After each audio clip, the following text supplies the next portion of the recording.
Chers bien-aimés dans le Seigneur, que la paix et la grâce de Dieu vous soient données.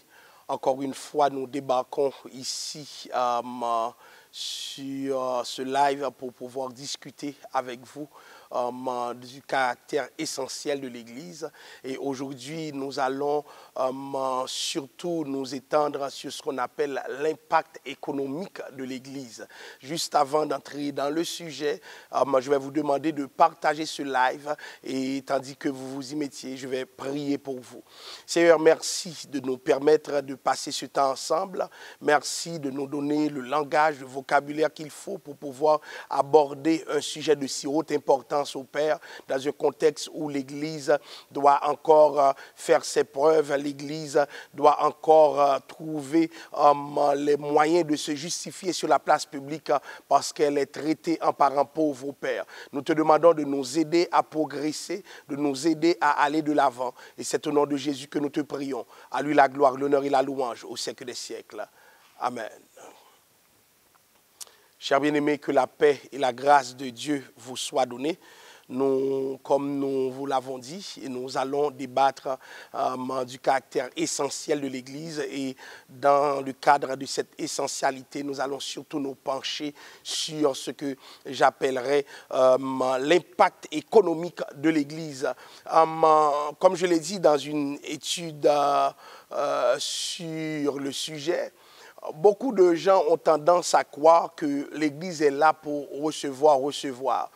Et c'est ainsi que le discours sur l'Église s'est construit comme si l'Église était une sorte de communauté caractérisée par l'avarice, étant donné que, on ne va pas se le cacher, beaucoup d'abuseurs sont présents, beaucoup de personnes choisissent l'Église comme une sorte de vache à lait.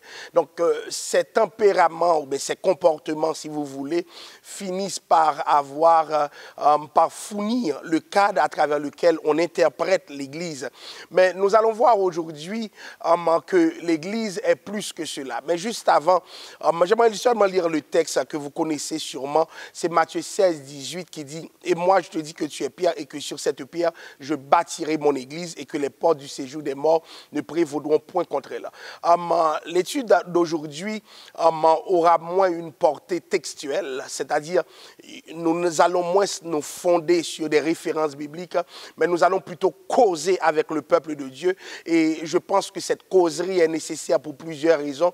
La première raison, c'est que même les membres de l'Église ne savent pas à quoi ça rime une Église. Les membres des Églises ne comprennent pas l'importance de l'Église.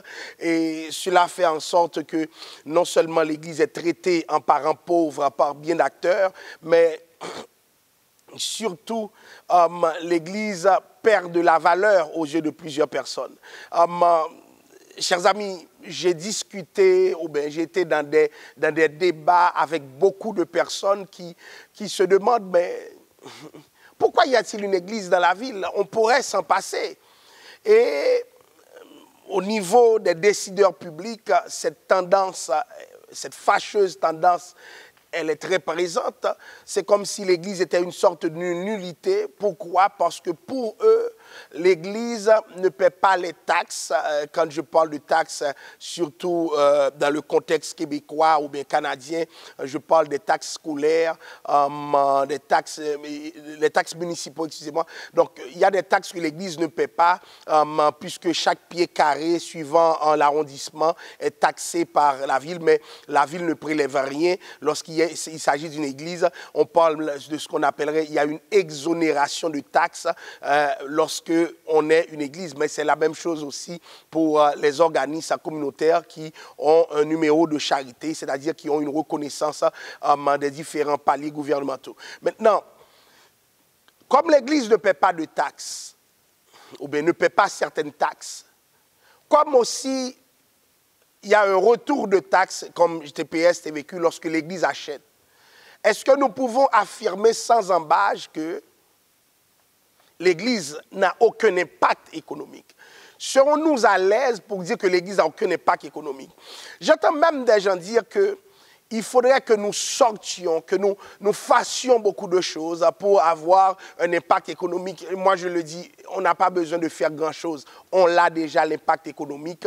Peut-être on peut avoir beaucoup plus d'impact encore, mais on a un impact économique assez substantiel qui n'est pas reconnu parce que les gens méprisent le fait religieux. Donc, il y a une tendance à ne pas documenter le fait religieux. Donc, nous avons, comme je vous ai parlé la semaine précédente de l'étude Halo réalisée à Toronto, je vais prendre le temps encore de m'étendre sur cette étude qui nous permettra de visiter beaucoup d'aspects. Donc, de Halo Project, la phase 1. Donc, je vous suggère de regarder cette étude qui montre que les églises, surtout dans la contrée de Toronto, les lieux de culte ont un impact économique. C'est-à-dire, autant qu'on peut parler comment on appelle ça, des salles de spectacle, des salles de cinéma pour leur impact économique, autant que les décideurs se penchent sur les recettes que ces structures de l'économie formelle permettent de cumuler, autant aussi on devrait apprécier le rôle actif de l'Église dans l'économie d'aujourd'hui. Et nous allons voir que nous ne pouvons pas nous passer du fait religieux, de l'importance de l'Église qui, bien sûr, a un impact économique. Alors, allons regarder c'est quoi les impacts économiques. Je vais faire économie de ce que cette étude parlait de l'espace vert. Donc, il y a des églises qui ont des espaces verts. Ces espaces, pour les entretenir, ça prend de l'argent. Hein? Quand tu as un parking, quand tu as ce genre de choses, tu dois avoir un contrat de déneigement. Donc, tu paies des gens. Donc, c'est de l'argent qui se fait avec l'Église. Hein? C'est des gens qui trouvent des emplois à cause de l'Église. À nous autres qui sommes sur une grande étendue, nous devons avoir sur l'espace vert, lorsque ce n'est pas l'hiver, lorsque c'est l'été, nous devons avoir des contracteurs qui décident de faire affaire avec nous pour pouvoir, en temps et lieu, nettoyer l'espace vert parce que c'est une responsabilité. Donc, il y a un coût attaché à cette responsabilité et je ne peux pas dire que ce coût est négligeable.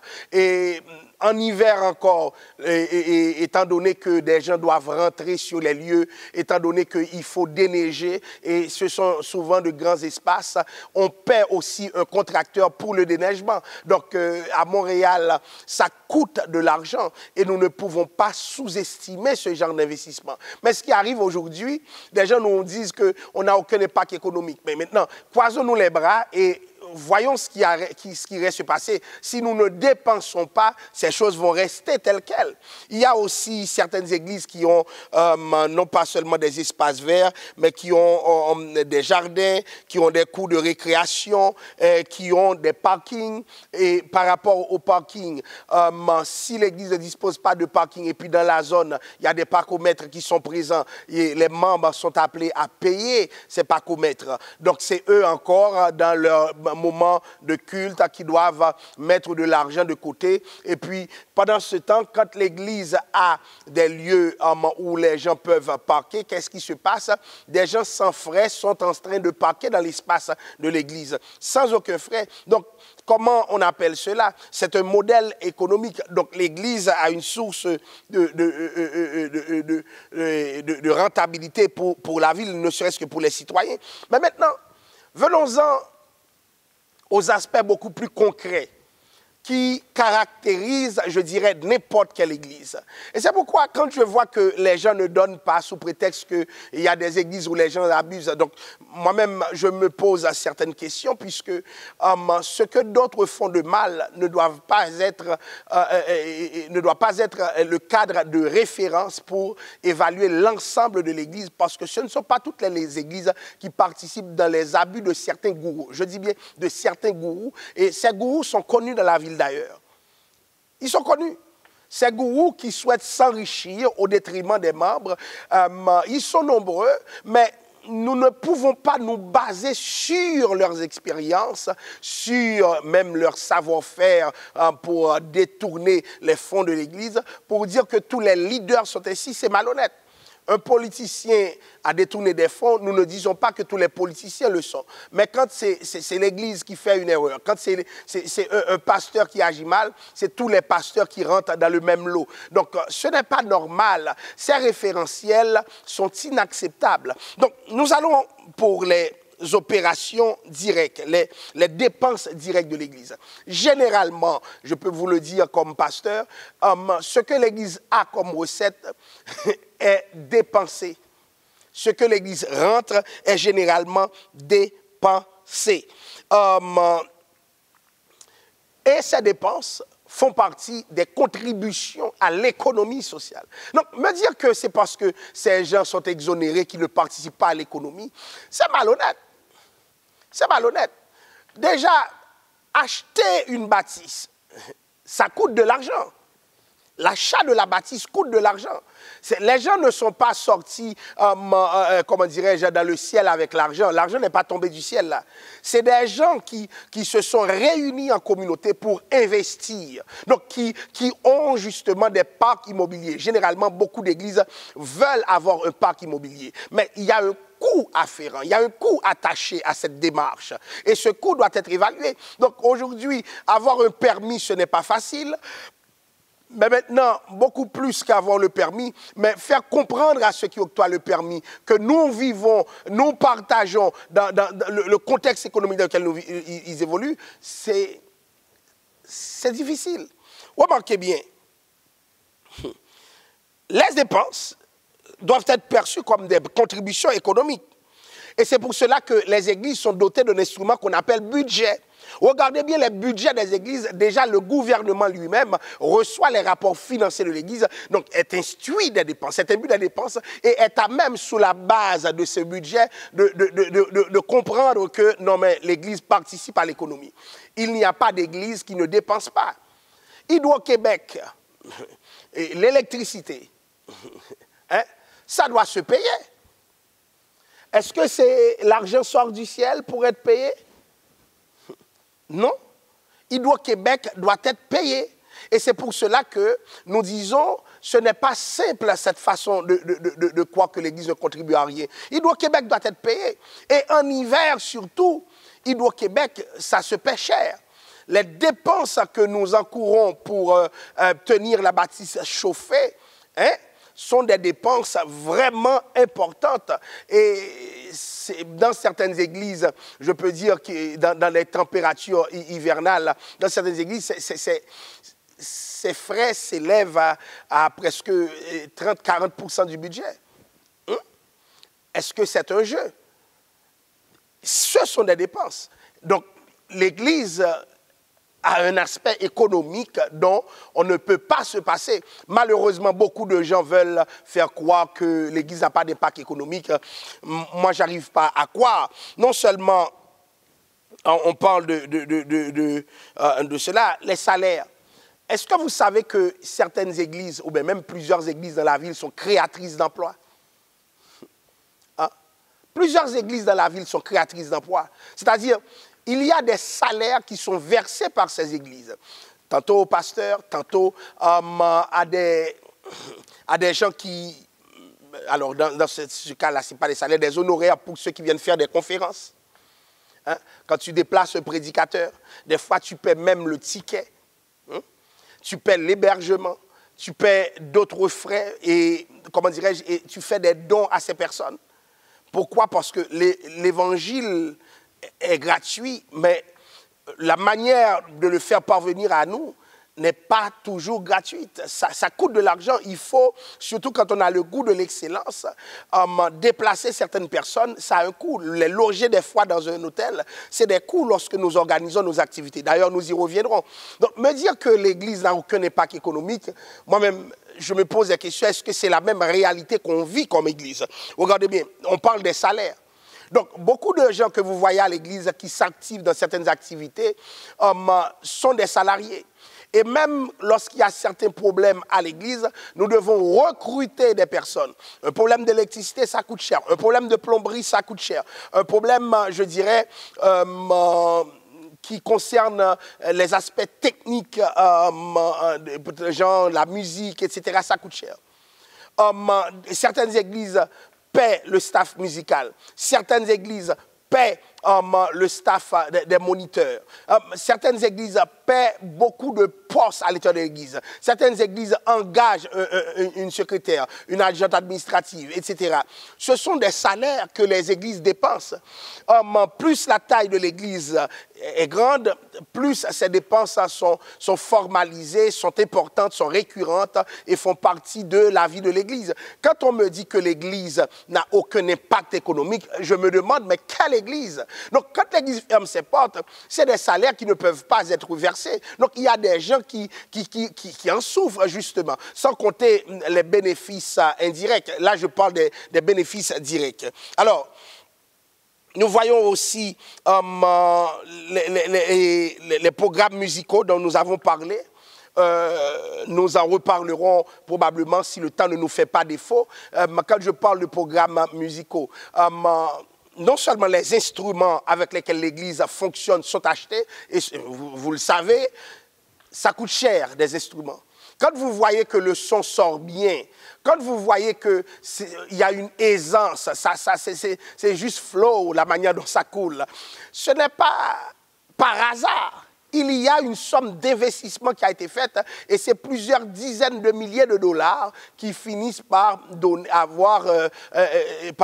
des résultats probants. Donc, cela dit, comprenons que si, par exemple, nous avons un haut-parleur à acheter, ou bien un haut-parleur est brûlé, un haut-parleur à réparer, c'est des choses qui arrivent souvent, l'Église doit décaisser.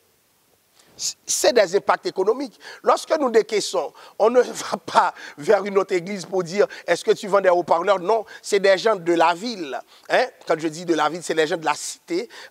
C'est des gens du Québec, du Canada que nous contactons. C'est des entreprises canadiennes, québécoises que nous contactons pour voir comment nous pouvons acheter, des fois négocier un financement parce que souvent nous n'avons pas les reins solides pour acheter automatiquement. Donc c'est ce à quoi nous sommes régulièrement exposés comme Église.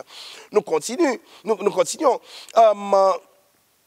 Les frais de maintenance, d'entretien, plus l'Église est grande, des fois c'est de manière bénévole que nous avons des gens qui nettoient l'Église, mais des fois aussi, et surtout dans le contexte de Covid, certains espaces sont dans l'obligation de recruter quelqu'un. Certains espaces sont dans l'obligation de recruter quelqu'un pour pouvoir, je dirais, avancer. Mais maintenant, on me dit que ce n'est rien du tout. J'ai du mal à le croire. J'ai du mal à me conforter dans ce discours qui fait en sorte que l'Église est négligée. L'Église a certainement un impact économique substantiel et que nous devons valoriser, que nous devons rendre visible. Donc, toutes ces contributions se font dans l'économie locale. Et il y a quelqu'un qui dit que la plupart des congrégations, des centres de congrégation qui vivent localement passent du temps dans le versement de salaire. Et bien entendu, il y a de l'argent qui se donne aussi à ceux qui ne sont pas salariés. Pourquoi? Parce que des fois, il y a obligation comment dirais-je, d'avoir des services ponctuels. Je vous en ai parlé. Par exemple, quelqu'un sort de quelque part et puis venir présenter une conférence. Le conférencier doit être pris en charge d'une certaine manière, sauf si ce conférencier ne le veut pas. Donc, des fois, il faut acheter un livre, des fois, il faut acheter des plaques, des fois aussi, il faut remettre un chèque selon les exigences de ce conférencier. Mais ça coûte à l'Église. Ça coûte à l'Église. Mais c'est comme si à l'Église, il n'y avait pas de dépenses. Je vais vous le dire à ceux qui ne le savent pas, ça coûte cher de faire rouler une Église. Et surtout dans le contexte québécois. Nous continuons. Il y a aussi des bourgs qui sont liés à quoi? à des contextes différents. Mettons qu'il y a un désastre et puis la Croix-Rouge ou bien d'autres agences multinationales demandent de l'argent et des fois même la mission elle-même, il y a obligation de cotiser. Donc pourquoi? Parce que les croyants ont une conscience sociale, les croyants doivent aussi faire leur part dans la ville. Donc pas seulement ces agences du monde séculier, donc nous aussi comme croyants, nous avons aussi à faire notre part. Il y a un désastre ailleurs dans le monde. Donc l'Église aussi doit faire sa part. Et généralement, c'est des dépenses qui sortent des caisses de l'Église. Et nous pensons que l'Église est en train de cumuler de l'argent, s'enrichir. Mais beaucoup d'églises sont en train maintenant de faire faillite parce que leurs membres ne contribuent pas. Et beaucoup de membres ne savent pas que les églises, pour fonctionner, dépensent de l'argent. Et je dirais beaucoup d'argent pour fonctionner. Donc nous avons parlé de salaire, nous avons parlé de frais de maintenance, nous avons parlé d'honoraires ponctuels par rapport à certaines activités. Nous avons parlé de certains programmes de l'Église, genre programmes musicaux, etc. Et aussi, finalement, il faut considérer certains cas qui requièrent que l'Église dépense de l'argent qui n'était même pas prévu dans son budget. Par exemple, quelqu'un est malade. Quelqu'un a des problèmes pour faire face à des situations. La personne ne peut pas payer. Donc, à ce moment, c'est des membres de l'Église qui se réunissent pour dire « nous faisons tel geste ». Même si ça ne sort pas directement de la caisse de l'Église, mais puisque la caisse de l'Église appartient aux membres, l'argent des membres va aider ces gens. Et souvent, dans le cas de certaines églises, ils doivent travailler avec des organismes pour pouvoir voir et pouvoir évaluer les conditions de partenariat. Comme elles ne peuvent pas aider directement compte tenu de leur lettre de patente pour que lorsqu'il y a un audit, on ne dit pas il y a une question de privilège de membres parce que vous le savez tous, dans le contexte dans lequel nous évoluons, nous ne pouvons pas nous permettre de donner directement de l'argent à quelqu'un comme si de rien n'était. Donc, ça s'appelle privilège de membre. S'il y a un audit, on peut être... Alors, les administrateurs peuvent être mal vus. Donc, qu'est-ce qui se fait?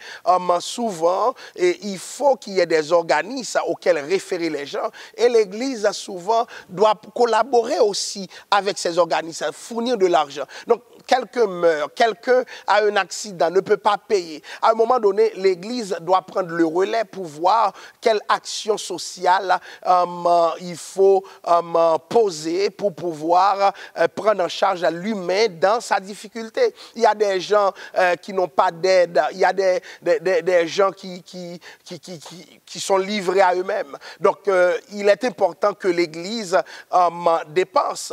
Et souvent, certaines dépenses sont prises par un individu de l'Assemblée. Donc, ces dépenses-là ne s'en vont pas au ciel, attention, pour ceux qui m'écoutent. Lorsque ces gens dépensent, ces dépenses ne vont pas au ciel. Ce sont des dépenses qui engagent sur terre même la communauté. Et nous devons faire attention à la manière dont nous percevons cela. Nous parlons aussi des activités générales des églises. Je pense que vous ne pouvez pas perdre cela de vue. Genre les retraites. Lorsqu'une église part en retraite, c'est beaucoup d'argent qui sont dépensés. Non seulement il faut avoir un bus, et s'il n'y a pas de bus, c'est-à-dire les membres eux-mêmes décident d'aller dans leur voiture, il faut qu'ils mettent de l'essence dans ces voitures. C'est de l'argent de cette collectivité, de cette communauté fraternelle qui est dépensée. Donc pour pouvoir permettre un déplacement. Donc non seulement il faut dépenser de l'argent pour se déplacer, je vous ai parlé des bus qu'on comprend. Donc c'est l'Église qui investit pour pouvoir permettre à ses membres de se déplacer. Mes chers amis, c'est de l'argent qui se dépense.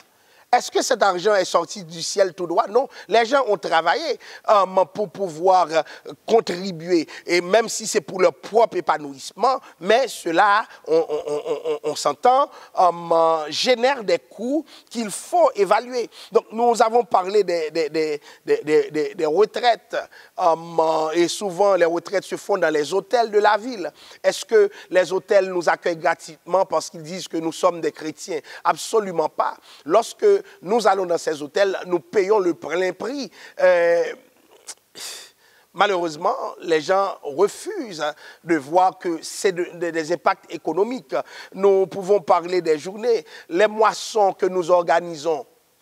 Lorsque nous organisons des moissons, des réveils, des conférences annuelles, nous avons d'autres églises qui sortent des États-Unis, qui rentrent. Lorsque ces gens viennent, des fois 2, 3 bus de 50 à 60 personnes par bus, et qu'est-ce qui se passe, hein? Lorsque ces gens rentrent, ils doivent être logés. Ils sont logés où? Une partie chez les gens de la communauté, une autre partie dans les hôtels de la ville. Et ces hôtels, ça coûte de l'argent. Donc, c'est des impacts économiques. Nous attirons les gens d'ailleurs dans la ville pour qu'ils dépensent dans la ville. Et c'est une bonne chose pour nos hôtels qui sont toujours prêts à accueillir ces gens. Des fois, c'est même un partenariat qui est défini durant ces époques. Pourquoi? Parce que l'Église est très, très, très active. Mais malheureusement, nous disons que l'Église n'a aucun impact dans l'économie. J'aimerais comprendre cette logique. Comment l'Église n'a aucun impact? Donc, ces gens-là, ils ne paient rien. Et donc, quand c'est les affaires des autres, elles sont évaluées, mais quand c'est les affaires de l'Église, elles n'ont aucune importance. Mon Dieu. Donc, les relations inter-églises ont un coût. Donc, un coût en termes de déplacement. Et ce déplacement, ça a une valeur. Et on peut parler aussi des budgets pour qualifier des jeunes.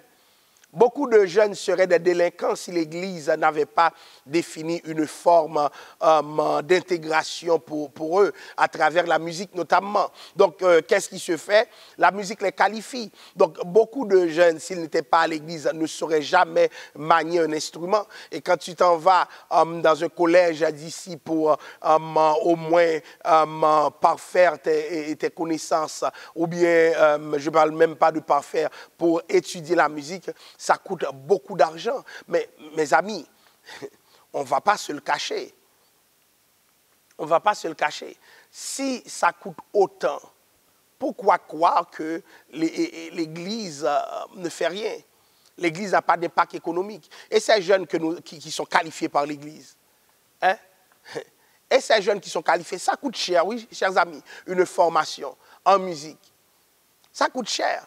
Évaluez une session pour voir combien ça coûte et revenez-nous avec les informations pour voir que pour la jeunesse et même pour les adultes, la musique a un rôle central et l'Église y investit beaucoup parce que l'Église fonctionne avec de la musique. Donc, la qualification des musiciens, on a aussi des ingénieurs de son. Et où est-ce qu'ils ont appris à l'Église à faire le son, hein? Ils n'ont pas été dans une structure formelle, mais l'Église leur permet d'acquérir les compétences adéquates pour pouvoir fonctionner. Mais cela a un coût direct. Et donc, le fait de pouvoir chanter, chers amis, les cours de voix se paient très cher. Maintenant, il y a des gens, parce qu'ils sont à l'église, qui sont capables de chanter. Mais pour eux, c'est parce que c'est gratuit, ça n'a pas d'impact économique. Bien sûr, ça peut être quantifié économiquement. Bien sûr. Regarde qu'est-ce que ça prend pour apprendre à chanter et combien de temps ça t'a pris pour avoir une voix adéquate, pour comprendre que ces coûts-là peuvent être chiffrés, évalués. Et c'est ce qui me tue aujourd'hui dans cette génération. Nous avons tendance à négliger ces aspects. Nous pouvons parler des professionnels qui sont en train de filmer. Par exemple, moi, je suis filmé par quelqu'un. Donc, non seulement les caméras doivent être achetées, mais pour filmer aussi, il y a un coût associé à cette démarche. Et ce coût, on ne peut pas le négliger. On ne peut pas s'en passer. Et si on ne peut pas se passer de ce coût, il faut dire que aujourd'hui, lorsque nous parlons de, comment dirais-je, de l'impact économique de l'Église, on ne doit pas se cacher. On ne doit pas se cacher. Moi, j'en parle beaucoup, j'en parle à mes collègues pour dire non, non, non, non, non, non, non. Ça coûte de faire rouler une église. Et c'est pour cela que nous ne disons pas aux membres que bon, Dieu va venir au ciel pour donner. Non, il faut que les membres cotisent, mais il faut aussi que la communauté, disons, québécoise, canadienne, sache que nous-mêmes, nous connaissons ce que nous avons investi pour avoir une église, pour faire rouler une église. l'Église. Alors, on parle des sorties des groupes des hommes, des groupes des femmes, des groupes de jeunesse qui se font à la longueur de l'année. Hein. Ils vont à cabane à sucre, ils vont dans des, comment dirais-je, dans des musées, ils vont dans tellement d'activités. Vous voyez, des fois aussi, ils se déplacent pour aller où ça, comment on appelle ça là? Ça, c'est pas cabane à sucre, disons, pas les piscines, dans les endroits où ils peuvent passer des journées récréatives. Mais c'est de l'argent qui est dépensé. Malheureusement, il y a une tendance, une fâcheuse tendance à dire que ça ne vaut rien, ça n'a aucune importance. Mais moi, je vous dis, c'est de l'argent qui est dépensé et nous devons l'estimer. Nous allons continuer. Disons, tout cela fait partie du budget annuel de l'Église. Les églises ne restent pas entre quatre murs. Les églises bougent. Et souvent, ils doivent se déplacer pour se rendre dans une autre province, voire dans un autre pays. La mission coûte. Les interrelations entre églises coûtent. Vous voyez? Parce que l'Église bouge, l'Église elle est dynamique. Me dire que l'Église ne participe pas de la vie économique, c'est sous-estimer le fait religieux et ne pas comprendre ces dynamiques, ne pas comprendre ces complexités qui sont toujours à l'œuvre et encore aujourd'hui. Donc, ce sont des éléments du budget, hein, des postes budgétaires qu'il ne faut pas sous-estimer. Donc, nous avions parlé aussi de la bâtisse. Donc, certaines bâtisses, ou bien la plupart des bâtisses, c'est des centaines de milliers de dollars qui sont investis. Et c'est des prêts à des banques, à des emprunteurs qui, des fois, ne sont pas de la structure bancaire. Mais ça fait marcher l'économie. Ça fait marcher l'économie. C'est des prêts sur 25 ans, c'est des prêts sur 30 ans. Ces prêts doivent être payés à la banque. Donc, vous me dites que l'Église ne participe pas dans l'économie au même titre que d'autres acteurs. Juste pourquoi? Parce que l'Église a des exonérations. Mes chers amis, ça ne compte pas. Alors, ça ne marche pas. De sorte que j'ai envie de dire à ceux qui me parlent de la sorte, est-ce que les églises doivent être fermées pour qu'ils réalisent l'impact substantiel de son poids relatif, je dirais, dans l'économie. Alors, regardons le fait que certains, des fois, le gouvernement demande d'encourir certaines dépenses. Par exemple, la ville demande à cause des handicapés de mettre une rampe, mais ça coûte de l'argent. On nous demande d'avoir un paysage vert, donc tu dois contracter quelqu'un. Des fois, certaines dépenses demandent le recrutement d'un architecte. Et c'est de l'argent qui coule. C'est de l'argent. Donc, facilement, tu arrives à plusieurs milliers de dollars parce que tout ce que l'Église rentre, elle le dépense. Je conçois à peine le fait qu'on puisse parler d'Église riche. Donc, si quelques églises le sont, je dirais que la vaste majorité, 90%, ne le sont pas parce que ce qu'on rentre comme Église, on le dépense inévitablement. Inévitablement. Donc, c'est comment dirais-je, des fois même, il faut faire des levées de fonds pour pouvoir accueillir de l'argent sur certains projets parce que ce n'est pas facile. Par exemple, dans l'église où nous sommes, nous avions eu l'obligation de faire la devanture de l'église conformément à ce qu'exigeait la ville. Mais c'est de l'argent qui a été dépensé. Ça pourrait même acheter une autre église. Donc, ça appauvrit les finances de l'église. Chers amis, ce sont des montants qui doivent nous faire poser la question de savoir est-ce que l'Église n'a aucune rentabilité, est-ce que l'Église n'a aucune efficacité. Donc ces montants nous font questionner la place du religieux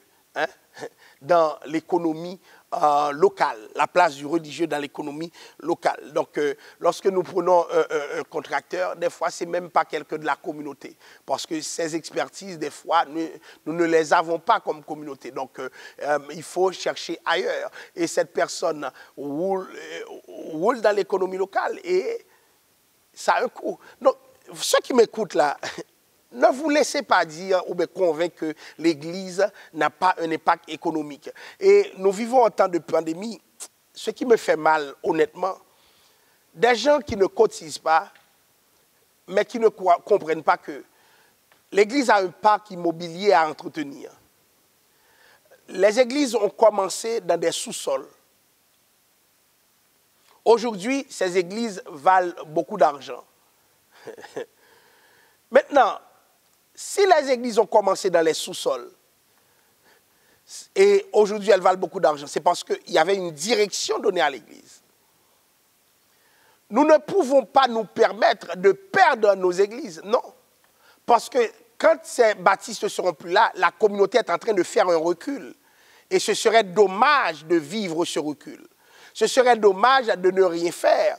Donc, la manière dont je vous parle me dit que nous devons être assez responsables puisque maintenant il y a des communautés qui s'établissent à Montréal et ces communautés sont maintenant dans les sous-sols.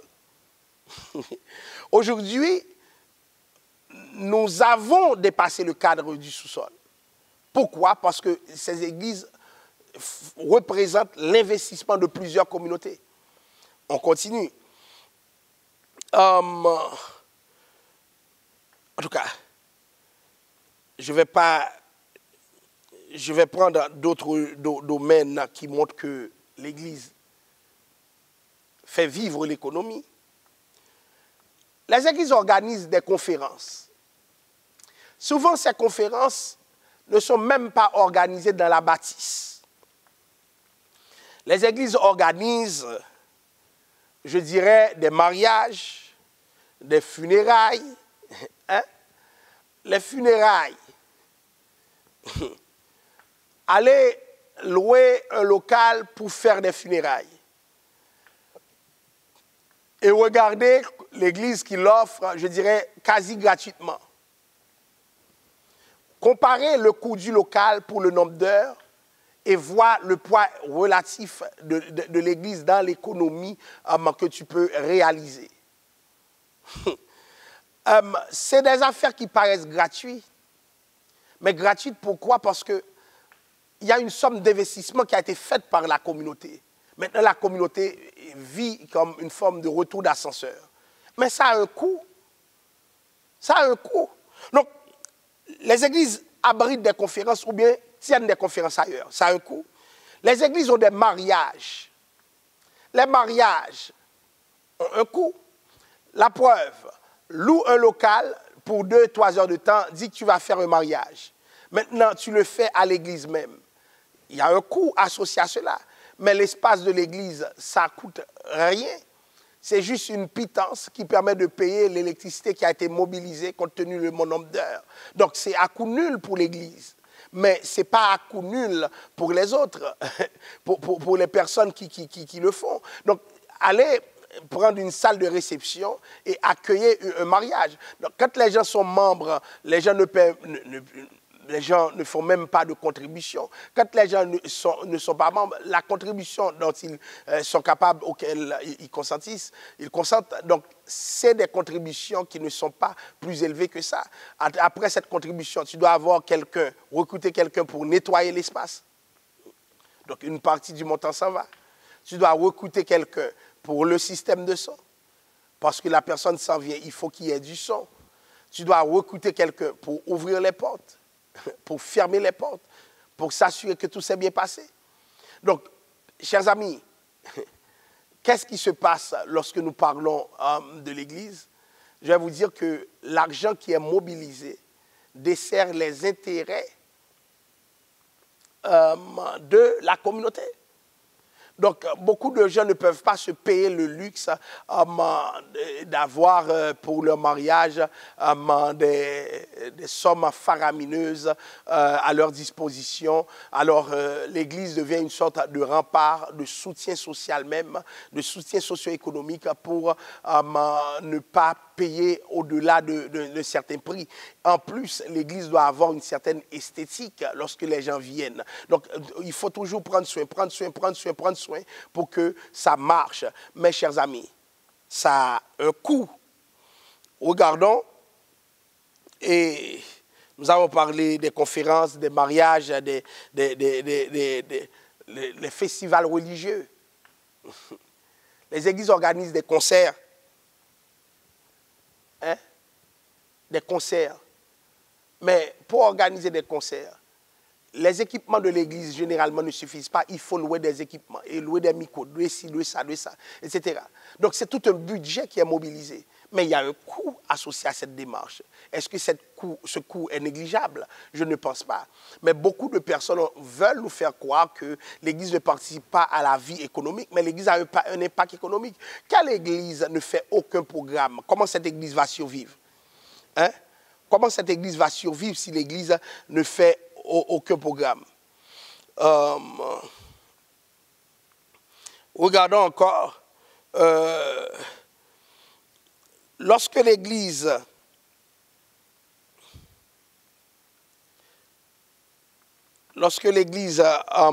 doit aider des membres, parce que des gens dans son voisinage, parce que le voisinage c'est une activité. Généralement, lorsque des activités se font dans le voisinage, dans le quartier, les églises sont sollicitées et pour faire leur part, etc. Mais maintenant, s'ils font leur part, c'est pour jouer, c'est pour... ça n'a aucun coût. Hein? Les sous-sols de l'église sont souvent occupés pour des activités de toutes sortes. Donc, en plus, lorsque un membre de l'église vient à l'église, il dépense dans tous les coins de l'église. Qu'est-ce que je veux dire par là?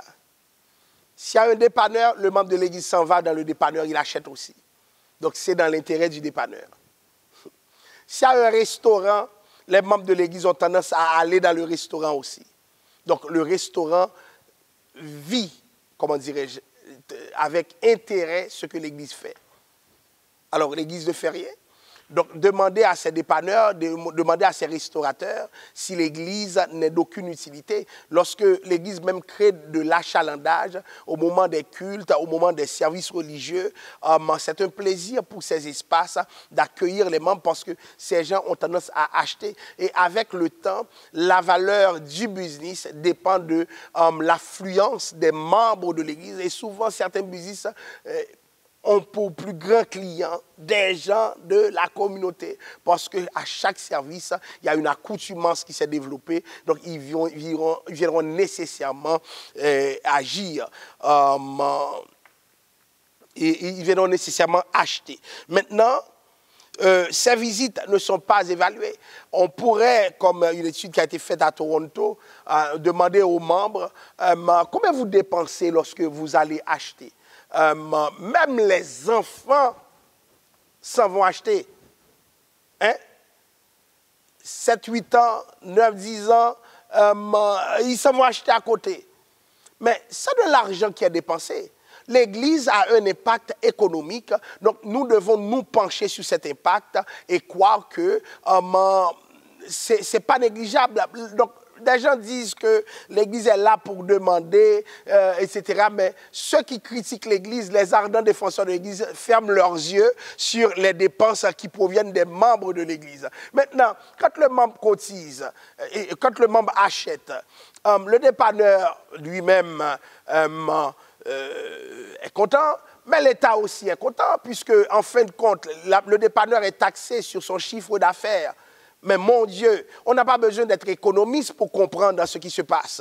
Mais on a tendance à négliger les affaires de l'Église. Donc maintenant, retirez l'Église dans des zones où il y a ces genres d'activités et vous allez voir si ces activités vont continuer à se perpétuer. Moi-même, j'ai quelqu'un qui a loué un certain endroit et puis qui a laissé cet endroit. Qu'est-ce qui s'est passé? Le propriétaire, apprenant qu'il allait se déplacer, s'en est pris au pasteur pour lui dire non, tu ne peux pas faire ça, etc. Et pourtant, le propriétaire faisait la surenchère. Il y avait un bail qui était signé et puis il voulait multiplier par 3, 4 le bail qui ne comportait pas d'avantage sérieux. Et maintenant que le propriétaire a vu qu'il se déplaçait, il n'avait pas les mots. Il avait quasiment exploité les églises. Donc, beaucoup d'églises louent des espaces, paient des sommes exorbitantes à des propriétaires.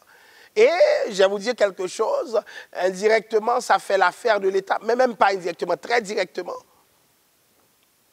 Parce qu'il y a un impôt sur le revenu, il y a des taxes sur le chiffre d'affaires. Alors, que pensez-vous? L'Église n'a aucune utilité? On continue. Donc,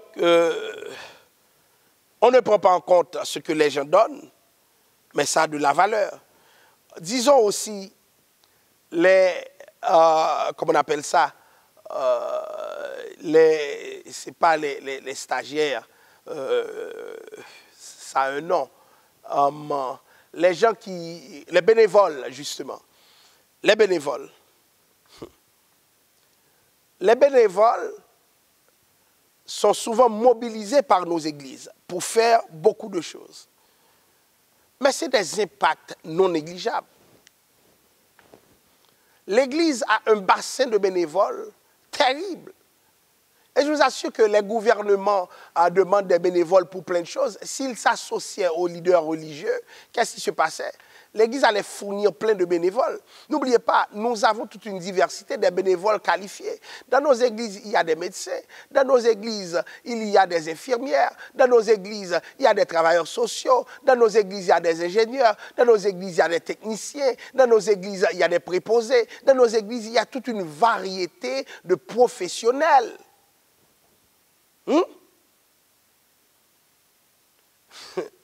Maintenant, c'est sûr que ce n'est pas nous qui les avons préparés pour qu'ils soient des professionnels. Donc, il y a toute une structure, ils sont allés faire des études, mais ce sont des membres de l'Église. Et souvent, ces gens, puisque l'Église est basée beaucoup sur le bénévolat, ces gens font du bénévolat dans différentes sphères. Nous ne pouvons pas sous-estimer ces bénévoles. Des fois, ils se rendent dans les centres d'hébergement. Des fois, ils se rendent dans des activités pour les itinérants, ou du moins, ils organisent même ces activités, et nous allons y venir. Mais mes amis, une église fait tout ça, et puis on me dit que l'église n'a pas d'impact économique, mais qu'est-ce que l'église doit faire pour avoir un impact économique? On continue. Venons-en à d'autres aspects qui sont encore importants, mais c'est plutôt des impacts d'un ordre différent. La prévention du suicide.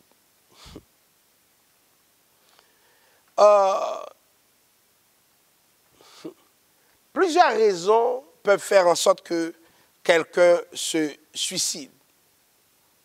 On a remarqué que beaucoup de personnes qui se suicident avaient des revenus peu élevés, ou encore les coûts de la santé, ils ne pouvaient pas y faire face. Maintenant, il y a d'autres cas encore, c'est parce qu'il y a des problèmes familiaux, il y a des problèmes avec des amis aussi.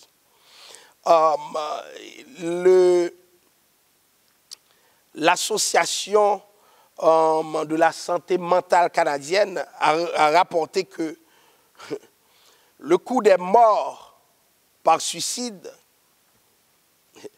par individu, se rangeait autour de 433 000 $ à 4 131 000 $ au Canada.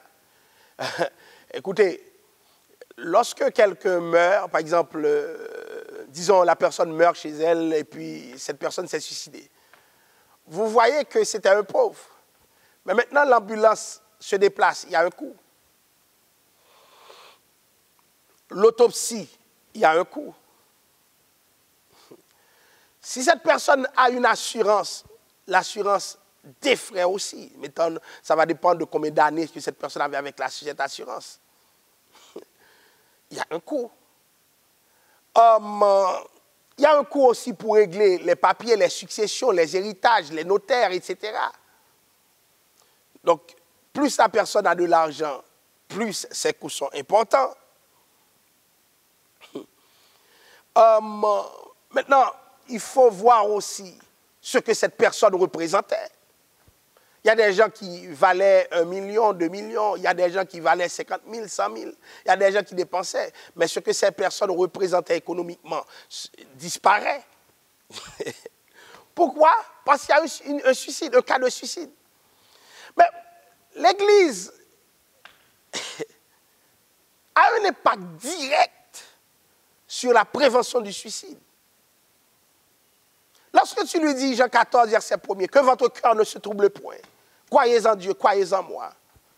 C'est comme une thérapie. Il y a des gens qui traversent des choses tellement graves, tellement complexes. Hein? Si ce n'était pas le cercle religieux qui alimentait, comment dirais-je, le petit équilibre qu'ils avaient, donc ils ne seraient pas là. Dans leur quête de sens, hein, le religieux occupe une place fondamentale. Donc, beaucoup de gens ne sont pas morts. Et lorsqu'ils sont morts, l'Association canadienne de la santé mentale nous dit que ça coûte entre 433 000 $ et 4 131 000 $ par individu.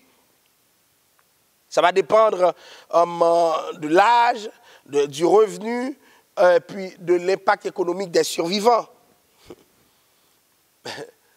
Les survivants aussi, quand la personne meurt et puis il y a un enfant qui est là, hein? Je vous parle de plusieurs millions. Mettons que la personne a 2 enfants, 3 enfants. Mais ces enfants doivent être placés.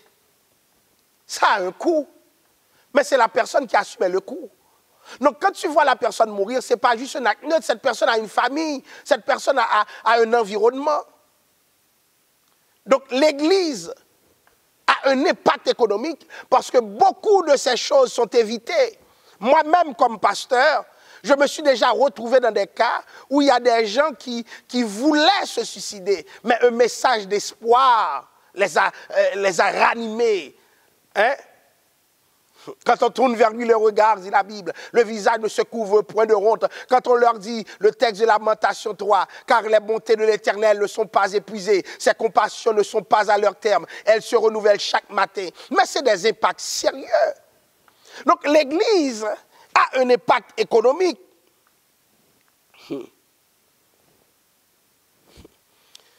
Maintenant, nous parlions des cas de suicide avérés, mais les tentatives de suicide aussi ont un coût.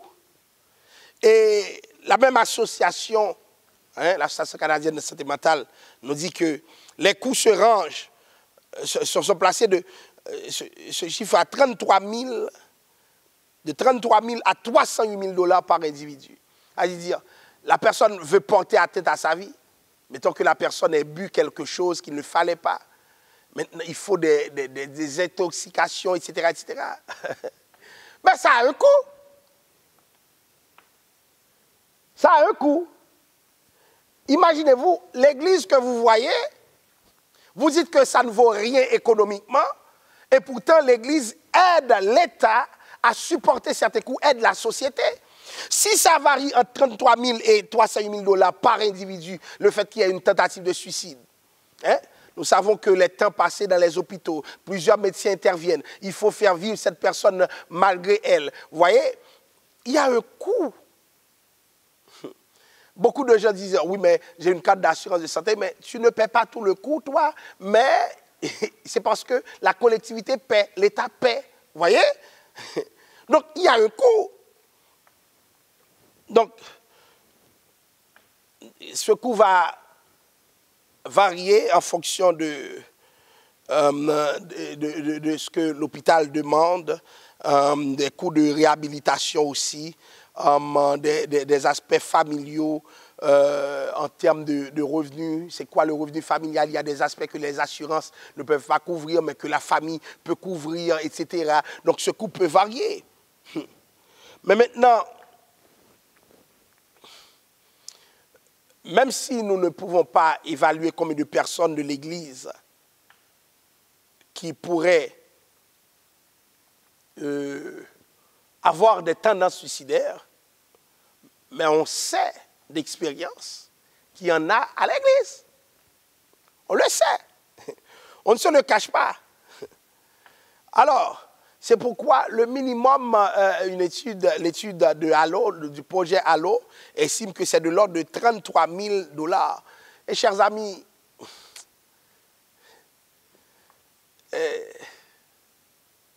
imaginez-vous, il y a des gens qui émotionnellement ont eu des situations qui les ont balancés, qui ont des traumatismes énormes, qui ont des souffrances personnelles qu'ils ont traînées depuis des années, mais c'est les églises qui les reconstruisent. Ça coûte combien de voir un psychologue, un psychiatre, lorsque c'est plus grave encore? Ça coûte combien? Et pourtant, l'Église assume ses coûts. Et puisque l'Église assume ses coûts, nous pouvons dire sans crainte de nous tromper que l'Église a un impact économique.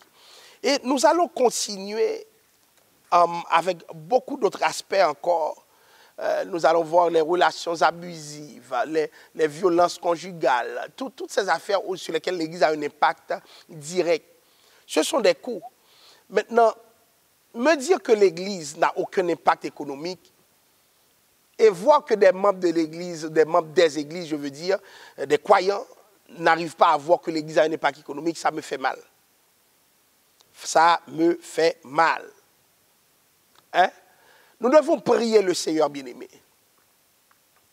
Prier pour que ce que l'Église fait soit reconnu. Qu'on ne dise pas que l'Église est en train d'occuper des espaces sans rien donner à la société. Moi, ce discours, je ne l'accepte plus. Je ne l'accepte pas comme intellectuel chrétien.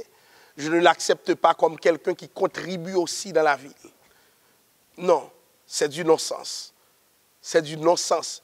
Et je dis à tous ceux qui m'écoutent de ne jamais accepter ce discours. De ne jamais accepter ce discours. Pourquoi? Parce que l'Église a un impact économique. Donc, je vous donne des arguments pour que vous puissiez comprendre comment l'Église joue un rôle dans la cité, un rôle qu'il faut valoriser, un rôle qu'il faut apprécier à sa juste valeur, un rôle qui donne à l'Église beaucoup d'importance. Autant qu'on peut dire que les salles de spectacle, les salles de cinéma, les salles de théâtre sont importantes, l'Église aussi est importante. Et là, nous avons fini avec un point, la prévention du suicide. Donc, l'Église joue un rôle fondamental dans le cadre de la prévention pour des problèmes de santé mentale. Beaucoup de gens ont une résilience, c'est parce qu'ils sont à l'Église. Moi-même, j'ai vu des cas tellement graves. Des cas tellement graves. La seule force que la personne dispose, c'est celle de la communauté. Hein? Si l'Église n'était pas là, ça coûterait très cher à beaucoup de gens, même ceux qui vivent le racisme à longueur de journée. Au moins quand ils viennent à l'église, ils se sentent réconfortés par le message, par le discours que nous avons. Donc nous remercions le Seigneur de nous avoir permis d'avoir ce temps. Ce n'est pas tant une étude biblique, mais c'est une éducation du peuple de Dieu, parce que je vois beaucoup de gens me demander c'est quoi l'utilité économique de l'Église. C'est important aussi parce que dans ces temps de crise, beaucoup de membres décrochent, beaucoup de membres ne cotisent pas et parce qu'ils croient que l'Église n'a aucune utilité. Mais cette utilité, elle est continuelle et elle se perpétue même en temps de crise. Au contraire, dans ces temps de crise même, nous autres pasteurs, nous sommes beaucoup plus sollicités pour offrir le support spirituel à certaines personnes qui sont en crise permanente parce que les mesures, les restrictions gouvernementales font en sorte qu'ils n'ont pas la capacité ou bien, la possibilité, je dirais, de socialiser avec d'autres personnes alors que c'était important pour eux. Donc, nous restons là, souhaitant que le Seigneur vous a béni largement à travers cette étude biblique. Je vous demande de partager le live et n'oubliez pas de discuter avec certaines personnes pour leur rappeler que l'Église fait un travail. Non seulement cela, même la moindre église que vous voyez, elle a nécessairement un impact économique. Ne regardez pas ce que font les gourous. Les gourous sont des exceptions à la règle. Ne regardez pas les gourous pour dire que l'Église est en train de capter l'argent des gens sans retourner quelque chose à la communauté. L'Église investit dans la communauté environnante. Donc c'est ici que nous arrêtons pour aujourd'hui. Nous allons prier le Seigneur. Dieu d'amour, Dieu de miséricorde, nous voici dans ta présence. Nous voici, Père Saint, en train de présenter à ton peuple l'impact économique de l'Église. Ce que nous te demandons, c'est que cet impact soit reconnu, Père Saint. Que cet impact soit reconnu, ô Dieu. Et que cette conversation que nous avons eue puisse aider les membres de l'Église et même des décideurs qui ne croient pas dans le fait religieux à mieux comprendre, à mieux appréhender ce que nous faisons. Et la rentabilité économique de l'Église sera mieux saisie. Cher Seigneur, tu as dit que tu bâtiras ton Église. Et l'Église locale reflète ta volonté, Père Saint. c'est le prolongement de l'Église invisible, oh Dieu. Puisque nous voyons dans la parole, tu t'es adressé à des églises locales. Et nous sommes en train d'exposer les aspects économiques de ce que nous faisons comme Église, Père Saint. Et nous demandons, oh Dieu, que tu puisses aider ton peuple à comprendre et à nourrir l'espoir, oh Dieu. Nous te prions dans le nom de Jésus. À lui la gloire au siècle des siècles. Amen. Chers bien-aimés, que la paix du Seigneur vous soit donnée. J'espère que cette étude vous a aidé à mieux comprendre ce que c'est que l'Église. Nous vous disons donc au revoir et à la semaine prochaine. Nous allons continuer avec cette thématique pour vous montrer que l'Église est essentielle parce que l'Église participe dans la vie économique de la cité. Au revoir et à la semaine prochaine.